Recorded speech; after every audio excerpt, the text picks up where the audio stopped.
Mambo matatu yanayoweza kubebwa na ndoto.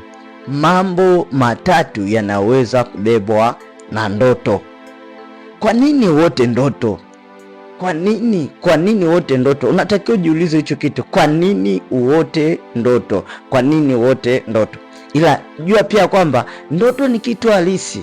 Ndoto ni kitu halisi kwenye maisha ya mwanadamu. Ndoto ni kitu halisi. Nataka nikueleze mambo matatu ambayo yanaweza yakabebwa na ndoto unayoiota. Ndoto ninayoota, ndoto ninazoota. Mambo matatu yanayoweza yakabebwa na ndoto tunazoota. Mambo matatu nataka nikueleze. Lakini nataka tusome kwenye kitabu cha Mwanzo sura ya 46 mstari wa 2, wa 3 na wa 4a, ili uone kwamba ndoto ni kitu halisi. Ndoto sio kitu cha kubumbabumba. Ndoto sio kitu tu kwamba unajitakia tu kitokea. Hapana, ndoto ni kitu halisi. Neno la Mungu linasema, Mungu akanena na Israeli katika ndoto ya usiku, akasema, Yakobo, Yakobo. Akasema, mimi hapa. Mstari wa 3, akasema, mimi ni Mungu, Mungu wa baba yako. Usiogope kushuka Misri, maana nitakufanya uwe taifa kubwa huko. Mstari wa 4, mimi nitashuka pamoja nawe mpaka Misri. Unaona, ule mstari wa 2 anasema Mungu akanena na Israeli katika ndoto ya usiku. Katika ndoto ya usiku Mungu akanena na Israeli katika ndoto ya usiku. Rafiki yangu, usipuuze ndoto yoyote ile.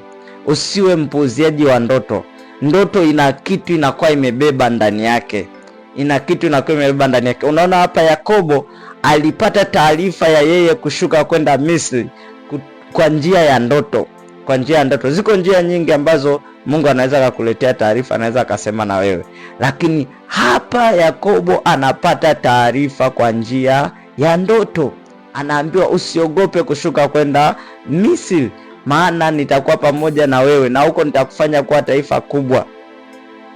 Kwa hiyo kuna mambo matatu nataka nikueleze rafiki yangu, yatakayo kusaidia wewe katika ndoto unazoota, ili uweze kujua na kutambua hii ndoto ina ujumbe gani juu yangu, inalenga nini, inanitaka nifanye nini. Kuna mambo matatu unaweza ukaipima ndoto yako kwamba hii imebeba nini. Na jambo la kwanza ambalo unatakiwa kulijua kwa habari ya ndoto ambazo unakuwa unaota, ndoto ambazo tunaota ni kwamba ndoto huwa imebeba majibu ya maombi. Ndoto huwa imebeba majibu ya maombi yetu. Yale tunayoyaomba wakati mwingine tunayapokea kwa njia ya ndoto. Umeenda kumwomba Mungu, umemlilia Mungu kwa muda mrefu. Huenda Mungu amesha kujibu kwa njia ya ndoto, lakini haukujua, kwa sababu wewe hautiliagi manane ndoto. Unachukuliaga ndoto ni kitu cha kawaida. Ndio maana umekaa unasubiri, unangoja majibu yako, wakati majibu yameshapatikana. Ushapewa ni nini ufanye ili uweze kufikia malengo na makusudi ya hicho ulichokiomba. Ili uweze kupokea kile ulichokiomba, tayari umepitishiwa kwa njia ya ndoto, lakini haukujua. Kwa hiyo usiwe mpuuziaji wa ndoto. Mungu anasema na watu wake kwa njia ya ndoto. Hakikisha unazingatia juu ya ndoto unayoota. Usichukulie kawaida, kwa sababu humo unaweza ukakutana na majibu ya maombi yako. Lakini jambo la pili ambalo linaweza likabebwa na ndoto ni taarifa juu ya mambo yajayo. Tunapewa taarifa juu ya mambo yajayo, na yanaweza akawa ni mambo mazuri au yanaweza akawa ni mambo mabaya. Na lengo ni nini kutupa hiyo taarifa? Lengo la kutupa taarifa hiyo ni ili tujiandae kukabiliana na hiyo hali, kukabiliana na hilo jambo ambalo liko mbele yetu kutokea. Kama ni zuri, tujiandae kuhakikisha linatokea. Tutengeneze mazingira ya kuhakikisha hilo jambo zuri linatokea. Huenda Mungu amekuonyesha kwamba wewe utakuwa mhubiri mkubwa sana hapo mbele. Lazima uhakikishe unaishi na unaenenda sawa na wahubiri walivyo, wahubiri ambao nao wafahamu wakubwa wamefanya mambo makubwa kwenye hii dunia. Lazima uhakikishe unaishi kulingana na vile walivyo, wanavyoishi, walivyoishi. Fuatilia wao walikuwaje, waliishije, walianzaje huduma, walitumikaje. Labda umeota kuwa mfanyabiashara mkubwa sana, inatakiwa ujifunze, uhakikishe na ujue namna gani wafanyabiashara wakubwa wanaishi na kuenenda, walikuwa wanaishije mpaka wao wamefika hapo, wamefanyaje. Unatakiwa ujue. Au wewe umeota utakuwa kiongozi mkubwa, unatakiwa ujue viongozi wakubwa walifanyaje, waliishije, walienendaje, walikuwaje. Unatakiwa utengeneze mazingira ya kukabiliana na hiyo hali nzuri ambayo umeiona mbele yako, hilo jambo zuri ambalo umeona linatakiwa litokee kwenye maisha yako. Inatakiwa uandae mazingira ya kukabiliana nayo. Aidha umeona ni jambo baya limekusudia kutokea, jambo baya umeonyeshwa litatokea au linaweza likatokea, inatakiwa uhakikishe unatengeneza mazingira ya kukabiliana nalo, aidha kulizuia lisitokee, au likitokea lisio na madhara kwako au kwa watu wengine. Unatakiwa uhakikishe likitokea linakuacha salama, na pambana kuhakikisha halitokei. Pambana, tengeneza mazingira yoyote yale kuhakikisha hilo jambo lililoliona ni baya halitokei.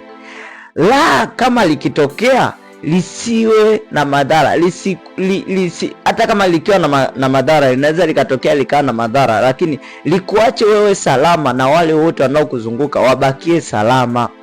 Najua mambo mabaya yanaweza yakatokea, ndio, lakini kuna namna unaweza kutengeneza mazingira hata kama hilo jambo baya likitokea likuache salama.